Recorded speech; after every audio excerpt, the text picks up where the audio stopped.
sini ya. Paling murah. Iya.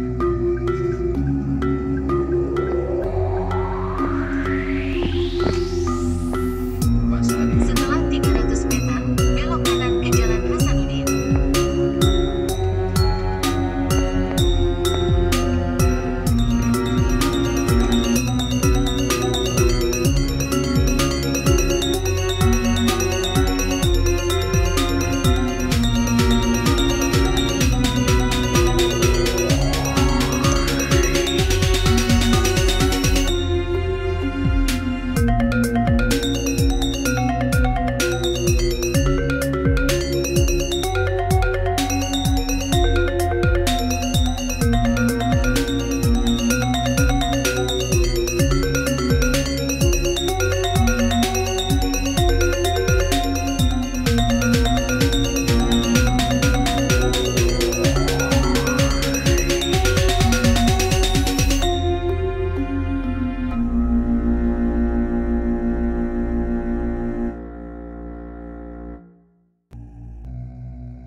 Assalamualaikum warahmatullahi wabarakatuh. Om Swastiastu, Namo Buddhaya, salam kebajikan, Sampurasun, Sugeng Rawu, Ken kabari, Om Santi Om. Apa kabar dulur-dulur baraya warga negara Indonesia? Satu nusa, satu bangsa, satu tanah air. Tetap semangat di tahun baru 2025. Kebetulan video ini tayang pas bulan suci Ramadan pemirsa ya, bulan suci Ramadan tahun 1446 Hijriah atau tepatnya bulan Maret 2025 pemirsa. Mudah-mudahan di tahun 2025 dan juga di bulan suci Ramadan ya, kita semua dapat keberkahan, dapat kekuatan ya, dapat rezekinya yang melimpah, amin. Apapun keinginannya tercapai. Bagi yang kemarin-kemarin masih berjuang untuk mendapatkan sesuatu, mudah-mudahan di tahun 2025 ini ya dapat yang diinginkan. Kalau kemarin ingin dapat jodoh ya, lihat tahun barunya sendirian, lihat kembang apinya sendirian ya, masih sendirian. Mudah-mudahan saja di tahun 2025 ini tidak sendirian pemirsa ya, bertemu dengan jodoh ya, sehingga nanti tahun 2026 melihat tahun barunya tidak sendirian ya. Mudah-mudahan sehabis lebaran saudara-saudara yang masih mencari jodoh dapat jodoh pemirsa, amin. Oke pemirsa yang berbahagia yang saat ini sedang melaksanakan ibadah puasa di bulan suci Ramadan tahun 1446 Hijriah, Mamang mengucapkan selamat beribadah puasa di tahun 1446 Hijriah ini.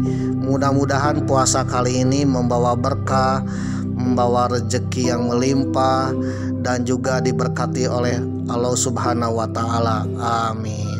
Juga diampuni dosa-dosa kita pemirsa oleh Allah Subhanahu wa Ta'ala, amin. Oleh karena itu marilah kita tetap semangat pemirsa ya. Jangan sampai tarawehnya belang betong pemirsa. Atau mungkin tadarusnya jarang, waduh ya. Jangan sampai juga kita menahan lapar dari waktu imsak sampai maghrib pemirsa, tetapi akhlaknya mirip-mirip hama pemirsa. Waduh, hama di sini bukan harimau Malaya, harimau Malaya bukan ya. Kalau harimau Malaya kan harimau yang gagah berani, tapi hama di sini adalah hama yang mengganggu dan merusak, mirip-mirip hama tanaman pemirsa.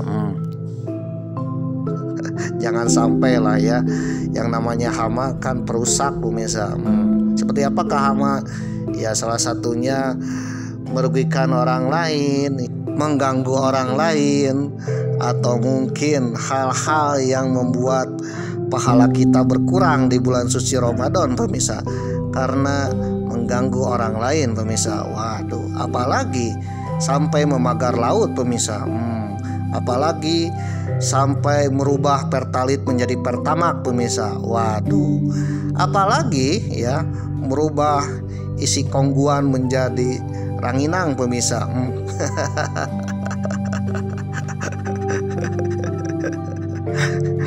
Oke pemirsa ya, marilah kita tingkatkan juga akhlak kita, sikap kita ya, jangan sampai menjadi hama bagi orang lain pemirsa. Karena yang namanya hama itu ya merugikan orang lain pemirsa. Jadi untuk memberantas hama dimulailah dari diri kita sendiri, dari keluarga kita sendiri ya. Marilah dari kita sendiri ya. Kitanya jangan seperti hama pemirsa. Oke pemirsa yang berbahagia ya, mudah-mudahan juga negeri kita yang tercinta, negeri Indonesia, bisa menjadi negeri yang maju, makmur, sejahtera, banyak lapangan pekerjaan ya, dan juga mudah-mudahan bisa mensejahterakan rakyatnya, mendamaikan dunia pemirsa, dan juga menjadi macan Asia, amin. Dan terbebas dari hama-hama pemirsa. Waduh, hama-hama yang merusak negara pemirsa. Karena yang namanya hama itu yang merusak pemirsa ya. Tumbuhan tidak bisa tumbuh karena ya ada hama pemirsa, hama warna. Oleh karena itu mudah-mudahan ya Bapak Presiden kita yang tercinta, Bapak Presiden Macan Asia, bisa membenahi dan memberantas hama-hama supaya negeri kita bisa membangun ya, banyak investasi yang masuk, tidak ada investor yang kabur pemirsa. Karena semakin banyak investasi yang masuk, semakin tumbuh lapangan pekerjaan pemirsa, semakin banyak dan menyuburkan lapangan pekerjaan bagi warga kita pemirsa.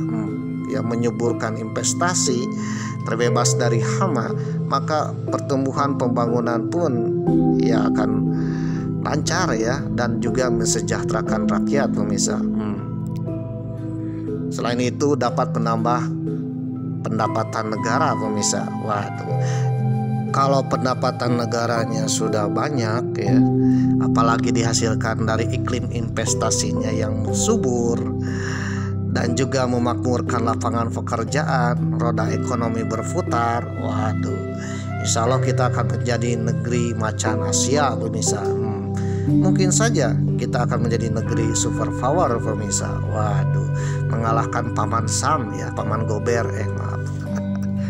Kalau zaman sekarang ya, untuk memperkuat negara itu tidak melulu memperbanyak tentara dan alutsista pemirsa ya. Percuma kita banyak alutsista, banyak tentara, tapi ekonomi samuraut pemirsa. Waduh, ini mirip-mirip negeri Uni Soviet pemirsa ya. Uni Soviet itu negara yang kuat, punya nuklir ya, tentaranya banyak, tapi kenapa bisa runtuh? Ya itulah karena stagnasi ekonomi pemirsa. Waduh, kalau stagnasi ekonomi menurun ya, apalagi tidak berputar, tidak ada pemasukan, ya bubar pemirsa. Oke pemirsa, Mamang hanya berdoa mudah-mudahan negeri kita yang tercinta ini, negeri Indonesia, menjadi negeri yang makmur, sejahtera, tentram, aman, damai, dan mendamaikan dunia pemirsa ya.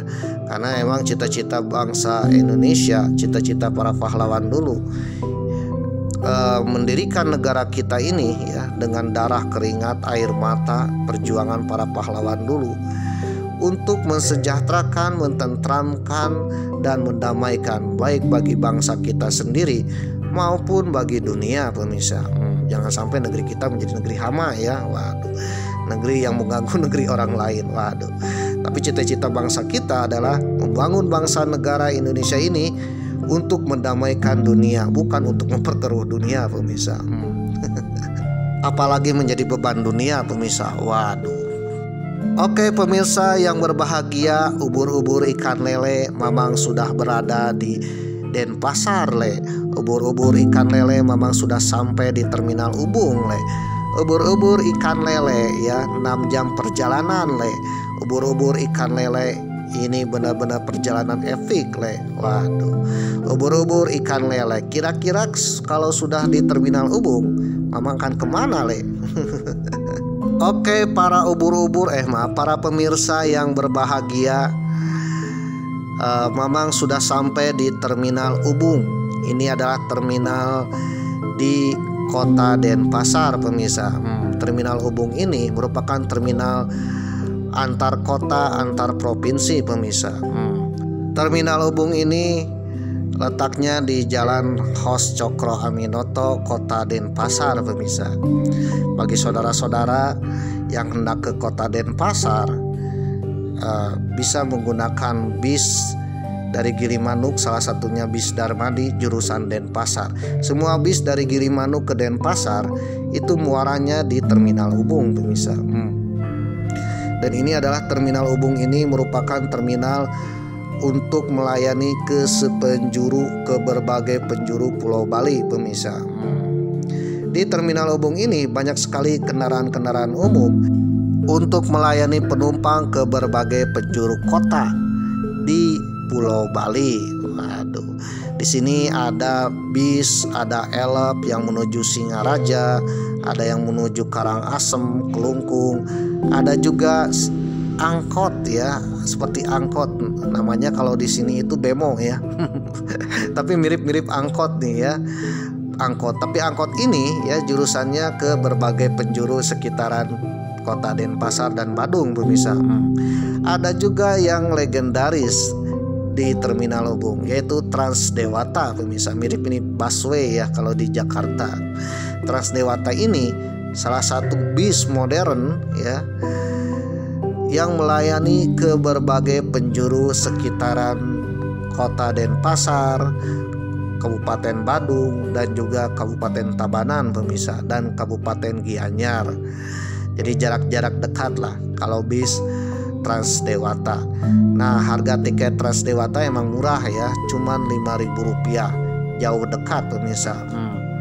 Pembayaran menggunakan Transdewata itu menggunakan e-money, pemirsa ya, bisa menggunakan QRIS, bisa menggunakan Dana, OVO ya, apalagi link aja ya, dan juga bisa menggunakan kartu e-tol, pemirsa, atau kartu Brizi, waduh, yang dijual di Alfamart atau Indomaret, pemirsa.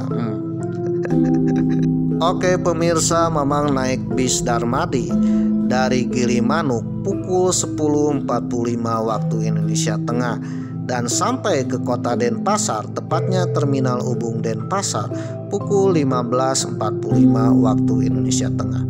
Kira-kira berapa jam ya dari pukul 10.45 sampai 15.45 ya? Ini kurang lebih sekitar 6 jam perjalanan, pemirsa. Waduh, kok lama ya? Ternyata yang membuat lamanya itu adalah macetnya, pemirsa. Ketika bis ini memasuki perbatasan Tabanan Badung, Kabupaten Tabanan, Kabupaten Badung, apalagi memasuki Kota Denpasar ya, ini jalanan benar-benar macet, pemirsa. Mirip-mirip di Kota Bandung, pemirsa.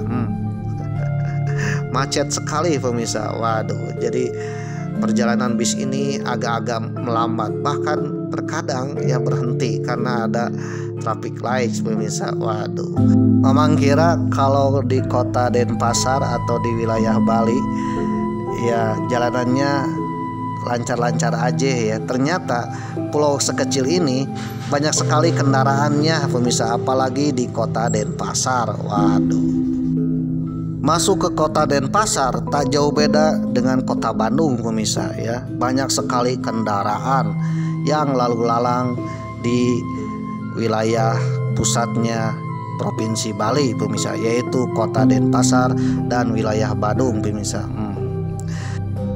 Ubur-ubur ikan lele, kira-kira kalau sudah di Terminal Ubung kita kemana, Le? Waduh, inilah sebuah pertanyaan yang luar biasa bagi kaum backpackeran, pemirsa.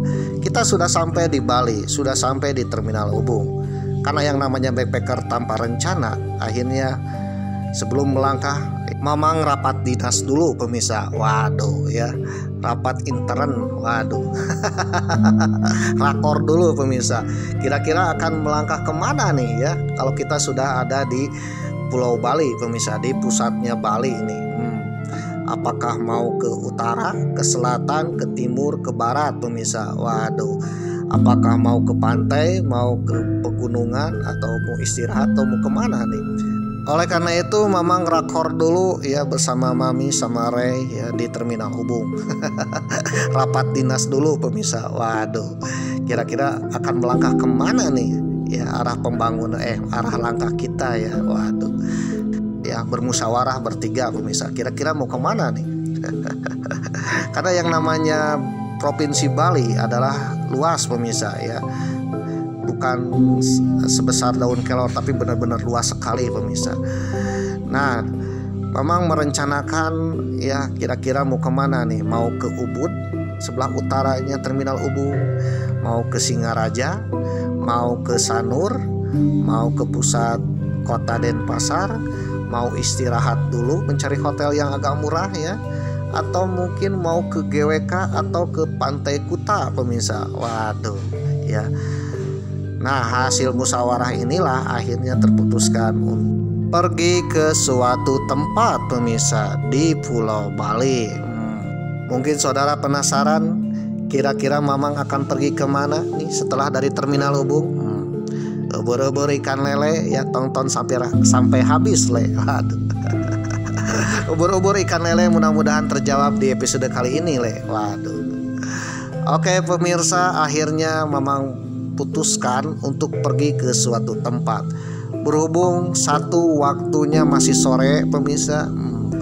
Yang kedua, kalau kita pergi ke sana itu artinya kita sudah sampai ke Pulau Bali pemirsa, ke Tanah Dewata. Kira-kira tempat apa tuh? Dan yang ketiga, waduh, ternyata tempat tersebut semakin malam semakin mengasihkan pemirsa. Waduh, saudara penasaran? Kalau saudara penasaran ya, boleh kepo, boleh tonton sampai habis pemirsa. Siapa tahu terjawab episode kali ini pemirsa. Oke pemirsa, karena sudah memutuskan ya rapat rakor dinasnya kemana langkah Mamang pergi. Waduh, sudah diputuskan dan hasil keputusannya Mamang akan pergi ke suatu tempat. Karena di tempat ini semakin malam semakin ramai pemirsa. Waduh, Mamang naik kendaraan taksi online ya. Mamang memesan Gokar ya. Kenapa harus Gokar? Sebenarnya Mamang bisa saja naik kendaraan Transdewata pemirsa ya. Naik Transdewata harganya Rp5.000. Namun kalau Mamang naik Transdewata, Mamang harus naik 2 kali. Ditambah lagi akhirnya Mamang harus jalan kaki sekitar 1-2 km pemirsa. Waduh. Berhubung kalau kita naik Transdewata dengan suasana kota Denpasar yang agak ramai ya, mirip-mirip kota Bandung yang agak-agak macet, bisa-bisa sampai ke tujuan itu Isa pemirsa. Waduh. Oleh karena itu ya, supaya tidak mutar-mutar di Transdewata, Mamang langsung aja pergi ke tempat tersebut dengan taksi online pemirsa. Taksi online-nya adalah Gokar. Nah, berbicara tentang taksi online, di Bali ini banyak sekali aplikasi tentang taksi online. Ada Maxim juga, ada Gokar, ada juga Grab ya, ada juga ID Driver ya, lengkap sekali di sini. Kebetulan Mamang pesannya Gokar pemirsa di aplikasi Mami ini untuk sampai ke tempat tersebut. Waduh, dengan jaraknya, nih jaraknya ya, kalau di Google Map jaraknya sekitar 50 kilometeran. Waduh, jauh juga ya. Kira-kira kemana nih? Saudara penasaran? Waduh, tonton ya. Waduh. Oke pemirsa, akhirnya Mamang pesan taksi online Gokar ya. Kebetulan sang drivernya adalah dari Malang, Mas Malang. Waduh, Mamang lupa nih namanya siapa nih. Aduh, yang jelas lupa ya namanya siapa nih. Pak Broto atau Nugroho nih. Benar-benar lupa. Karena saking lupanya ya, Mamang sebut aja Mas Malang. Beliau ini adalah asli orang Malang ya, yang kebetulan lagi berkelana dengan taksi online-nya sampai ke Tanah Dewata pemirsa, ke Pulau Bali. Kalau nggak salah Mas Malang ini sudah menetap lama di Bali pemirsa dengan taksi online-nya, bahkan sudah mendapatkan jodoh di Bali pemirsa. Ternyata Mas Malang ini pecinta Arema Malang pemirsa. Waduh, Aremania pemirsa. Ditambah lagi ternyata Mas Malang ini juga suka pada Persib Bandung pemirsa. Waduh. Ketika Mamang datang, Mas dari Jawa Barat, Mas Persib Mas. Waduh. Itulah kata-kata awalnya pemirsa. Waduh. Beliau ini pecinta Arema Malang pemirsa ya, atau Aremania. Beliau ini adalah pecinta Aremania pemirsa. Waduh. Siapa nih yang mendukung Aremania? Aremania. Waduh. Mamang juga suka dengan Aremania meskipun Mamang dari Jawa Barat pemirsa. Oke pemirsa, Mamang bersama sang Arema Mania. Waduh, Mas Malang, ya sebut aja Mas Malang. Mamang lupa lah namanya. Sebenarnya ada namanya di aplikasi, tapi aplikasinya ada di Mami ya. Kalau dibuka lagi lah sulit lah. Aduh, akhirnya disebut aja Mas Malang lah. Aduh, Mas yang berasal dari Malang bisa. Akhirnya Mamang pun berangkat bersama Mas Malang ya, berkelana di Pulau Bali. Waduh, ke sebuah tempat. Kira-kira tempatnya kemana? Penasaran? Waduh, ya Mamang pun berangkat ke suatu tempat. Ya, pertama-tama Mamang berkeliling-keliling dulu di sekitaran kota Denpasar. Ternyata kota Denpasar tak jauh beda dengan kota-kota di Pulau Jawa, termasuk di kota Bandung. Tapi yang membedakan adalah bangunannya ikonik pemirsa. Banyak bangunan-bangunan, gedung, rumah-rumah mirip-mirip dengan candi dan pura pemirsa, dengan seni ukiran ikoniknya pemirsa. Waduh. Mamang melewati pasar seni kota Denpasar, lalu melewati juga Pura Agung Denpasar pemirsa, dan melewati Istana Denpasar. Waduh, ternyata di Denpasar ada istana. Dan kebetulan dahulu Denpasar ini adalah ibu kotanya Kerajaan Badung, dan nama Badung sekarang menjadi Kabupaten Badung pemirsa. Dulu Denpasar adalah ibu kota Kabupaten Badung juga. Tapi berhubung Denpasar dipisah ya, akhirnya Denpasar menjadi kota administrasi tersendiri, memisahkan diri dari Kabupaten Badung. Jadi ada Kabupaten Badung, ada kota Denpasar, dan kota Denpasar adalah ibu kota Provinsi Bali pemirsa. Kota Denpasar adalah ibu kota dan sekaligus menjadi pusat pemerintahan dan perekonomian di Provinsi Bali. Denpasar adalah kota terbesar di Kepulauan Nusa Tenggara dan kota terbesar kedua di wilayah Indonesia Timur setelah kota Makassar. Pertumbuhan industri pariwisata di Pulau Bali mendorong kota Denpasar menjadi pusat kegiatan bisnis dan menempatkan kota ini sebagai daerah yang memiliki pendapatan per kapita dan pertumbuhan tinggi di Provinsi Bali. Jumlah penduduk kota Denpasar sensus akhir 2024 sebanyak 673.270 jiwa. Pemerintah mempersiapkan 3 kota yaitu Medan, Denpasar, dan Makassar sebagai kota metropolitan baru. Tata ruang 3 kota itu masuk dalam rencana tata ruang wilayah nasional, yaitu keputusan Presiden nomor 45 tahun 2011. Denpasar pada mulanya adalah sebuah taman. Taman tersebut tidak seperti taman pada umumnya karena menjadi taman kesayangan dari Raja Badung saat itu, Ki Jambe Kesatria. Pada waktu itu Ki Jambe Kesatria tinggal di Puri Jambe Kesatria yang kini menjadi Pasar Satria.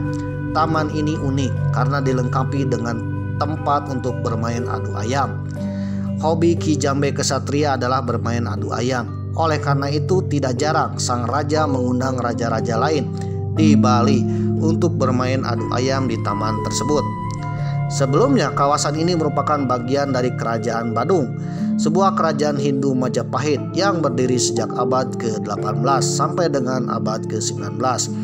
Sebelum kerajaan tersebut ditundukkan oleh Belanda pada tanggal 20 September 1906 dalam sebuah peristiwa heroik yang dikenal dengan Perang Puputan Badung.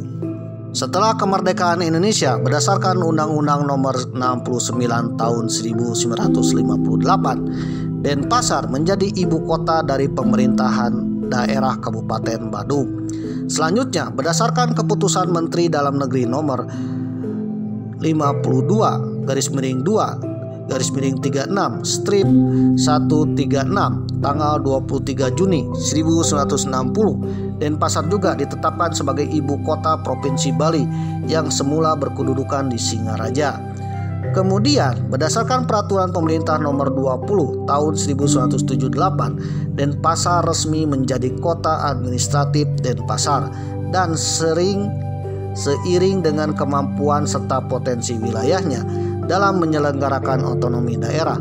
Pada tanggal 15 Januari 1992 berdasarkan Undang-Undang nomor 1 tahun 1992 dan Kota Administratif Denpasar ditingkatkan statusnya menjadi kota madya yang kemudian diresmikan oleh Menteri Dalam Negeri pada tanggal 27 Februari 1992. Jadi itulah kota Denpasar ya. Kota Denpasar menjadi kota madya setingkat dengan kota Bandung, kota Bogor ya.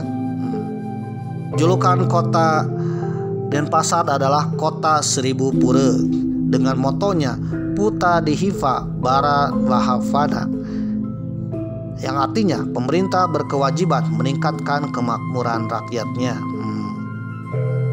Ubur-ubur ikan lele, Mamang sedang berkeliling di Denpasar le. Waduh. Oke pemirsa, Mamang sedang berkeliling di kota Denpasar ke sebuah tempat ya. Mamang rahasiakan dulu lah tempatnya. Sambil berkeliling ya menikmati kota Denpasar yang eksotis, Mamang akan sedikit cerita tentang Puri Denpasar dan Puputan Badung pemirsa. Kira-kira apa tuh Puri Denpasar, Puputan Badung pemirsa?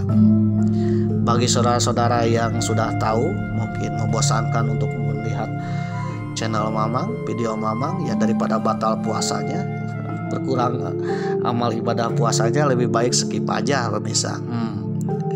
Tapi bagi saudara yang penasaran ya dan juga ingin tahu, siapa tahu berguna, siapa tahu bermanfaat ya, mudah-mudahan bermanfaat ya, jangan skip pemirsa. Dan Mamang doakan siapapun yang menonton sampai tamat ya, mudah-mudahan menjadi orang termakmur, tersukses dan terkaya melebihi bos pagar laut pemirsa. Baik itu yang dialami oleh saudara atau setidaknya nanti akan dialami oleh anak, cucu, dan cicit saudara pemirsa ya. Mamang hanya berdoa mudah-mudahan terkabul pemirsa, amin. Oke pemirsa, ketika berkeliling di sekitaran kota Denpasar, apalagi melewati Istana Denpasar ya. Konon Istana Denpasar ini dulunya adalah tempat bermainnya raja-raja Badung pemirsa, dari kerajaan Badung ya. Kerajaan Badung beserta kerajaan-kerajaan di Bali lainnya itu suka bermain di daerah Denpasar ini, tepatnya di Istana Denpasar, Taman Puri Denpasar pemirsa.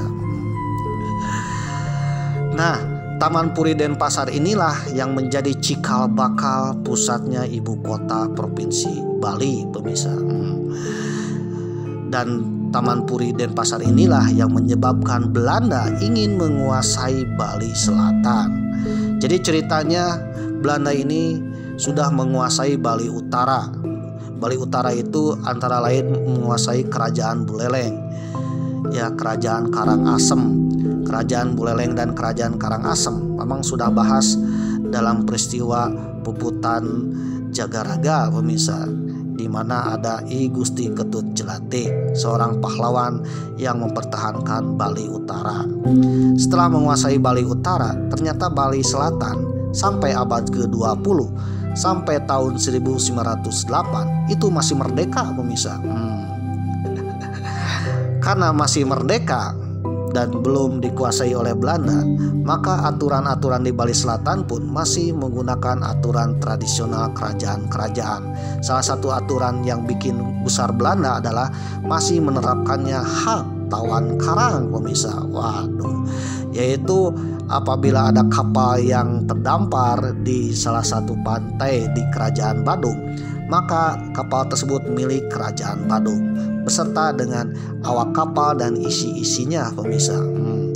Sampai abad ke-20 banyak kapal-kapal Belanda yang melewati Bali Selatan yang terdampar atau kandas di pantainya atau mendarat darurat di pantainya, itu disita oleh kerajaan-kerajaan Bali Selatan.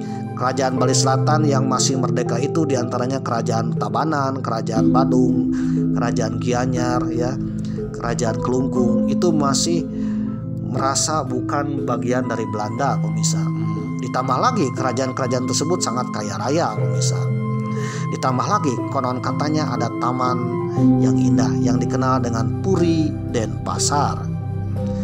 Nah, gara-gara keindahan itulah maka Belanda pun ingin menguasai kerajaan Badung dan kerajaan selatannya Bali, pemirsa. Dilansir dari historia.id dengan judul artikel Pembantaian dan Penjarahan di Bali Selatan, ditulis oleh Randi Wirayuda 24 September 2024. Pulau Dewata nan indah dan strategis bagi aneka komoditas perdagangan selalu jadi wilayah yang dilirik Belanda untuk dikuasai.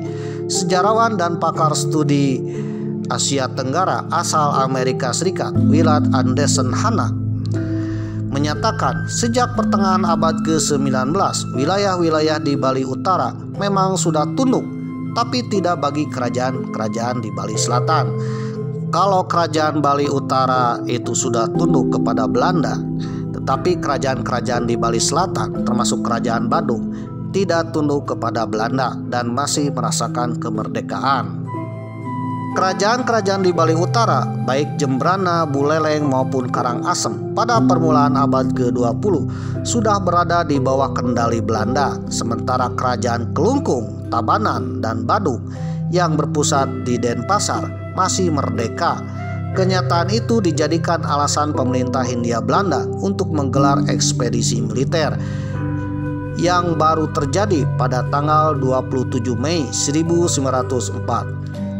Nah, Belanda ini ingin menguasai Bali Selatan. Kerajaan-kerajaan Tabanan, kerajaan Badung, ya, kerajaan Kelungkung, dan juga kerajaan Gianyar itu merupakan kerajaan-kerajaan kaya, pemirsa, dan konon katanya kerajaannya menyimpan emas dan barang-barang berharga, pemirsa. Waduh. Dan juga letaknya yang sangat strategis. Nah, ditambah lagi ya, kerajaan itu masih menerapkan hak tawan karang. Nah, dari kebijakan hak tawan karang inilah yang membuat Belanda gusar terhadap kerajaan-kerajaan tersebut, pemirsa.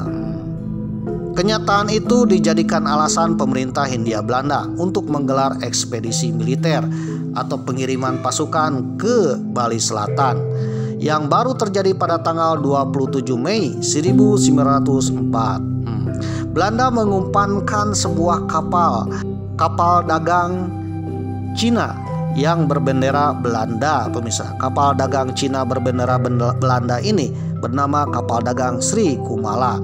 Nah, kapal dagang Sri Kumala ini sengaja dikandaskan di Pantai Sanur Bali, ya, Pantai Sanur wilayah Kerajaan Badung, atau tepatnya kalau sekarang Pantai Sanur di kota Denpasar ini, pemirsa, untuk dijarah oleh masyarakat oleh Kerajaan Badung. Nah, dari penjarahan inilah maka Belanda punya alasan untuk menaklukkan kerajaan-kerajaan di Bali Selatan termasuk Kerajaan Badung.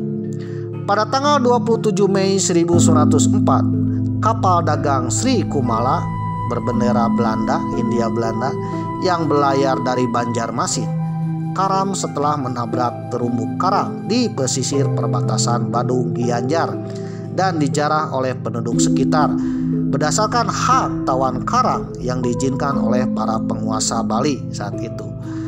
Dan kerajaan Badung maupun kerajaan Gianyar pun menjarahnya juga, ya, termasuk menangkap para awak kapalnya. Pemerintah pusat Hindia Belanda lantas meminta ganti kerugian sebesar 7.500 gulden. Namun, Raja Badung I Gusti Ngurah Made Agung, Raja Kelungkung Dewa Agung Jambe II, dan Raja Tabanan Cokorda Ngurah Rai menolak tuntutan Belanda. Penolakan itu membuat Gubernur Jenderal Johannes Benedictus Pankhurst, Gubernur Jenderal Hindia Belanda saat itu yang menguasai Indonesia, terdorong untuk menunjukkan superioritas militernya. Waduh, masa Belanda kalah terhadap kerajaan Bali, pemirsa? Dan memang itu keinginan Belanda ya, sebagai umpannya, alasan untuk menguasai Bali. Alhasil, Belanda pun tak ingin diremehkan oleh kerajaan-kerajaan Bali yang menurut segi militernya kerajaan Bali ini masih rendah ya. Waduh, masih di bawah superioritas militer Belanda, pemirsa. Pada bulan Juni 1906, Belanda memblokade pesisir-pesisir pantai Badung dan Tabanan, sementara mereka mengumpulkan pasukan militernya. Pada ekspedisi militer ke-6, pasukan Belanda dipimpin Jenderal Roos van Toningen dengan kekuatan 3 batalion infanteri, yaitu Kenil dan tentara kerajaan Hindia Belanda, 1 detasemen kavaleri, 2 baterai artileri, serta sokongan angkatan laut yang kuat. Pasukan ekspedisi itu mendarat di Pantai Sanur pada tanggal 14 September 1906 atau 2 hari pasca Raja Badung menampik ultimatum Jenderal Toningen. 5 hari berselang, pasukan ekspedisi menggelar operasinya ke Puri Agung Kesiman, salah satu puri kerajaan Badung di desa Kesiman. Puri ini istana ya, istana kerajaan Badung, dekat kota Denpasar yang lebih dulu diserang dengan bombardir dari meriam-meriam angkatan laut Belanda.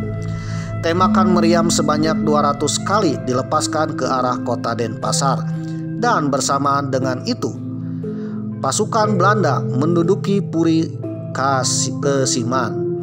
Sebelum melanjutkan serangan dan menduduki Denpasar, ungkap anak Agung Gede Putra Agung DKK dalam bukunya Puputan Badung 20 September 1906, Perjuangan Raja dan Rakyat Badung Melawan Kolonialisme Belanda. Puri Kesiman ketika itu dikuasai Pangeran Gusti Ngurah Gede Kesiman. Tetapi saat pasukan Belanda tiba pada tanggal 19 September 1906, purinya sudah ditinggalkan sebab sang pangeran sudah dibunuh oleh salah satu pejabat lokal karena menolak memberi perlawanan terhadap Belanda. Karena terburu-buru ditinggalkan, banyak harta benda yang ditinggalkan di Puri Kesiman. Fotografer H.M. Panwidi yang ikut serta turut mendeskripsikan bagaimana ia berjalan melewati pura-pura yang indah dan pasukan Belanda merampas beberapa benda seperti meriam-meriam kapal peninggalan POC yang terdampar ya, yang menjadi hak tawan karang, hingga sejumlah pedang yang sangat cantik dengan dekorasi-dekorasi ukiran Portugis Arab. Sambung laporan Komisi Koloniale Kolektis ya, Komisi Koleksi Kolonial, pemirsa ya, koleksi penjarahan pemerintah Hindia Belanda. Adapun New Wenkamp yang turut mencatat penjarahan itu dan dimuat dalam artikel surat kabar Engemen Handelsblad edisi 24 Desember 1906, Priven with Bali Git ya, bahasa Balinya 1906 ya, mengungkapkan harta benda lain yang juga dijarah berupa prasasti-prasasti dan dekorasi-dekorasi di pura, arca-arca 13 dewa-dewi berserta koin-koin emas yang terdapat di dalam arca-arca tersebut. Parahnya, sejumlah serdadu Belanda tidak hanya menjarah tetapi juga merusak banyak pagoda hingga dekorasi-dekorasi pura lainnya rusak. Pada tanggal 20 September 1906 pagi, pasukan Jenderal Toningen tiba di Puri Agung Denpasar, pusat pemerintahan Kerajaan Badung. Puri Agung Denpasar ini adalah pusat pemerintahan Kerajaan Badung. Di Puri itulah Raja I Gusti Ngurah Made Agung dan para pengikutnya melancarkan Puputan Badung nan berdarah. Puputan Badung ini adalah berperang sampai mati. Pasukan Belanda sempat mendapati keadaan yang aneh dan sunyi saat mendekati gerbang Puri. Tetapi kemudian dalam seketika barisan Laskar Badung yang dipimpin sang raja sendiri muncul dari balik gerbang dengan berpakaian serba putih karena siap mati. Selain laskar, sebanyak 18 anggota keluarga raja, para istri, anak-anak, dan kerabat kerajaan yang juga berpakaian serba putih ikut tempur bersenjatakan keris dan tombak. Perlawanan mereka direspon pasukan Belanda dengan rentetan tembakan senapan dan meriam. Memang pada saat itu Belanda ya pada abad ke-20 mempunyai senjata yang modern. Salah satunya ada senapan mesin pemirsa. Sedangkan kerajaan-kerajaan Bali masih menggunakan senjata tradisional seperti keris dan tombak pemirsa. New Camp dalam catatannya lebih dari 1.800 orang dari pihak kerajaan Badung tewas. Setelah berakhirnya puputan, I Gusti Putu Jelantik dari Buleleng dan asisten residen Badung HJEF Swaf ikut mengidentifikasi keris-keris dari sejumlah jenazah. Beberapa serdadu kolonial merampas pucuk-pucuk tombak, arca-arca, dan sejumlah ukiran kayu sebagai cenderamata. Dan New Camp mencatatnya bukan sebagai rampasan perang resmi, kata laporan penelitian tersebut. Masih di hari yang sama, 20 September, pasukan Belanda bergerak lagi menuju Puri Agung Pemecutan. Tapi saat itu penguasanya I Gusti Ngurah Gede Pemecutan memerintah membumi hanguskan purinya atau istananya sebelum melakukan puputan kedua, di mana Gusti Ngurah Pemecutan dan ratusan pengikutnya juga gugur. Dia berperang sampai mati. Kapten Veli Tau de Bruzen dalam laporannya pasca puputan di Puri Pemecutan menyatakan pasukannya ikut merampas sejumlah meriam era POC, aneka senjata tajam, beberapa peti berisi kepeng atau koin-koin Cina emas ya, dan sejumlah perhiasan. Pasukan Belanda rehat selama sepekan sebelum akhirnya bergerak lagi untuk mengepung Puri Tabanan, istana kerajaan Tabanan, pada tanggal 27 September 1906. Penguasa Puri Tabanan, I Gusti Ngurah Agung bersama sejumlah anggota keluarga dan ratusan laskar terpaksa menyerah. Tetapi pada tanggal 28 September dini hari, I Gusti Ngurah memilih bunuh diri. Para anggota kerajaan yang tersisa diasingkan ke Lombok. Sementara sejumlah keris pusaka, daun pintu gerbang Puri bertahtakan emas, serta benda-benda lain berbahan perak dan emas dirampas oleh Belanda. Namun ternyata tidak semua anggota keluarga kerajaan di Puri Tabanan menyerah. Sagung Wah, adik perempuan mendiang I Gusti Ngurah Agung, sempat melarikan diri ke Onggaya Gede dan mencoba memberi serangan balik terhadap pasukan Belanda di desa Tua Kilang, November 1906. Namun Sagung Wah beserta 33 pengikutnya gugur karena kalah persenjataan. Sejumlah keris dan tombak pusakanya lantas disita oleh pasukan Belanda dan menjadikan koleksi jarahan ekspedisi Bali Selatan. Ratusan benda rampasan perang itu lantas dikirim ke Batavia pada tanggal 5 November 1906 untuk diserahkan ke Batavia's Genootschap van Kusten en Wetenschappen pada musim panas 1907. Berangsur-angsur, ratusan barang rampasan itu diangkut ke negeri Belanda untuk disimpan di Rijksethnografisch Museum di kota Leiden, Belanda, dan sempat dipamerkan dalam sebuah pameran pada hari Paskah 1907. Jadi itulah brengseknya Belanda ya. Belanda ingin menguasai Bali Selatan karena memang Bali Selatan kaya raya pemirsa, termasuk juga di dalam puri-purinya, di dalam istananya banyak perhiasan emas dan barang berharga pemirsa. Kerajaan Bali Selatan yang kaya raya ini ingin dikuasai Belanda. Belanda ingin menguasai karena memang kerajaan tersebut kaya raya pemirsa. Waduh, itulah yang namanya penjajah ya, company pemirsa. Untuk mengenang Puputan Badung, maka didirikanlah Tugu Puputan Badung di kota Denpasar.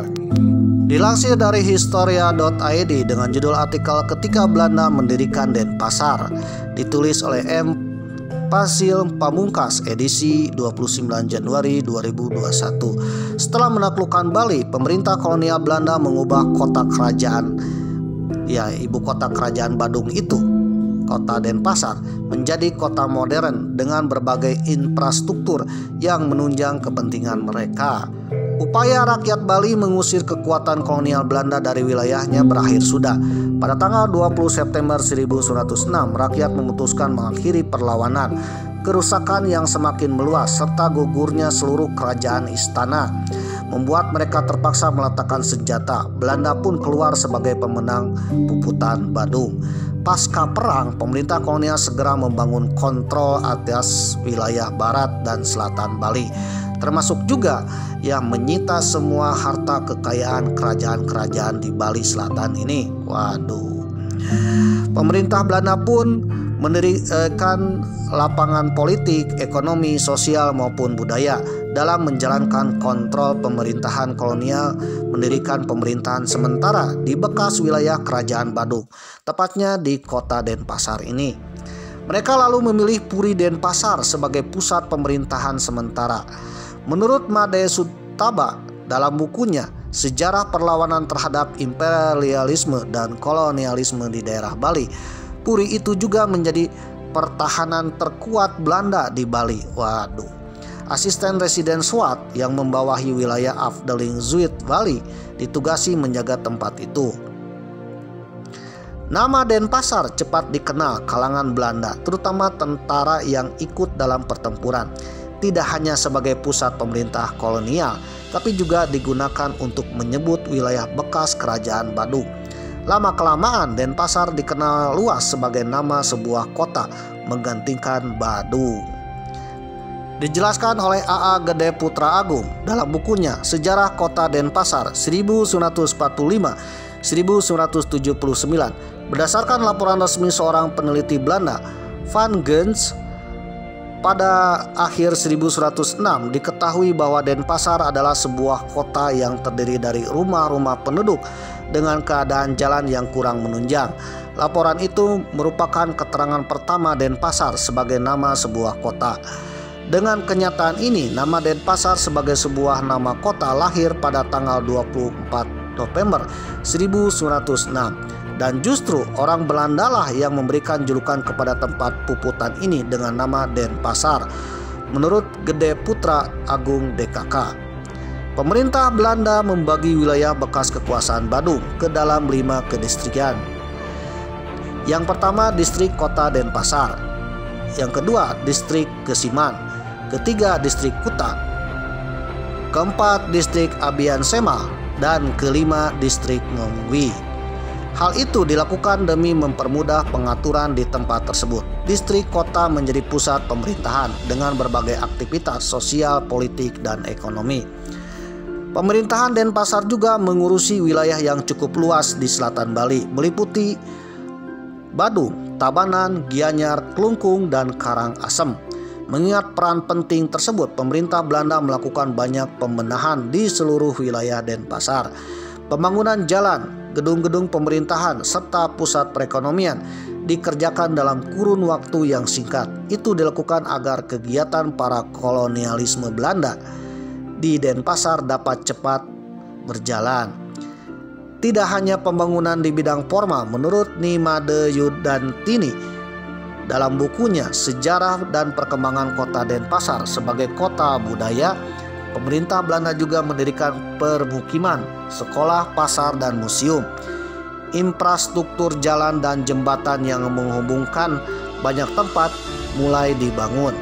Di samping jalan-jalan, maka pemerintah kolonial telah pula mencoba menerapkan tata kota yang baru bagi Denpasar. Dalam tata kota ini antara lain menyangkut pembenahan, pelebaran, dan pembangunan baru sarana maupun prasarana kota Denpasar, seperti Pasar Badung yang merupakan pusat perbelanjaan bagi masyarakat, ungkap Gede Agung Putra DKK dalam historia.id. Pemerintah kolonial merencanakan pula pembangunan kawasan industri, pemukiman, rekreasi, fasilitas kesehatan, dan perkantoran, pelengkap administrasi seperti kantor urusan pajak di seluruh Denpasar. Di sektor industri, perkembangan pesat terjadi pada 1930-an dengan dibangunnya pabrik minyak kelapa dan penggilingan padi. Sementara di sektor rekreasi, kemajuan terjadi dengan sangat pesat seperti Pantai Kuta yang pada permulaan abad ke-19 ramai dilalui kapal-kapal dagang. Mulai diperkenalkan sebagai tempat baru, yaitu sarana rekreasi. Di sana terdapat berbagai hiburan, tempat menginap, dan area bersantai. Pantai Kuta telah menjadi tempat orang-orang Eropa melepas penatnya. Mereka berencana menjadikan Denpasar sebagai sebuah kota besar, mendampingi Singaraja di utara Bali. Kehidupan di tempat itu pun menjadi semakin ramai di berbagai sektor. Penduduk dari desa-desa sekitar mulai memasuki kawasan Denpasar. Mereka membangun kehidupan baru di sana, baik sebagai buruh, pedagang, hingga membantu orang-orang Eropa. Dampak urbanisasi memaksa pemerintah Belanda membangun tangsi militer di sekitar pusat kota. Tidak lupa didirikan juga gudang senjata, kantor kepolisian, kantor agrarian, dan rumah sakit umum. Pejabat tinggi pun mulai ditempatkan di sana, mengurusi berbagai keperluan administrasi dan pengawasan terhadap masyarakat. Bumi Putra yang dari hari ke hari semakin ramai menempati wilayah Denpasar. Nah, setelah Belanda menguasai Denpasar, menguasai Bali Selatan, Belanda pun tergugah dan terperangah. Ternyata wilayah Bali Selatan, terutama daerah Denpasar, itu daerah yang benar-benar eksotis, pemirsa. Dan disitulah Belanda mendirikan sebuah kota yang dikenal dengan kota Denpasar. Selain keindahan wilayah Denpasar, ternyata Belanda sengaja membangun kota Denpasar menjadi kota modern sebagai pusat kontrol untuk kontrolnya wilayah Bali, pemirsa, untuk mengontrol kerajaan-kerajaan Bali. Takutnya kerajaan Bali itu memberontak kembali terhadap pemerintah kolonial Belanda, pemirsa. Awalnya pusat pemerintahan kolonial Belanda ada di Singaraja, pemirsa. Berhubung Singaraja agak-agak jauh dan kurang strategis, maka dibangunlah kota Denpasar sebagai pusat kontrolnya pemerintah kolonial Belanda terhadap kerajaan-kerajaan Bali. Mengingat kota Denpasar ini sangat strategis, berada di tengah-tengah kerajaan-kerajaan Bali, pemirsa, terutama kerajaan Bali Selatan. Di kemudian hari, Denpasar ini menjadi terkenal ke mancanegara karena Denpasar ini di kemudian hari menjadi tempat rekreasinya warga Eropa dan warga-warga Belanda, dan berita rekreasi inilah sampai ke telinga orang-orang Eropa di seluruh dunia, pemirsa. Ternyata keunikan di Denpasar atau di Bali ini dua, satu keindahan alamnya, kedua keeksotisan budayanya, pemirsa. Perpaduan budaya dan alam inilah yang menjadikan kota Denpasar dan juga Pulau Bali menjadi terkenal ke mancanegara, pemirsa. Saking indahnya Bali, nanti ketika Jepang menduduki wilayah Bali dan mendarat di Denpasar, Jepang pun terpesona, pemirsa. Waduh, saking terpesonanya Jepang pun, yang awalnya Bali itu tidak dilirik oleh Jepang, akhirnya dilirik oleh Jepang, pemirsa. Waduh, pada masa Perang Dunia Kedua. Gimana ceritanya mungkin Mamang akan bahas di satu video tersendiri, pemirsa, di episode selanjutnya, pemirsa. Coming soon.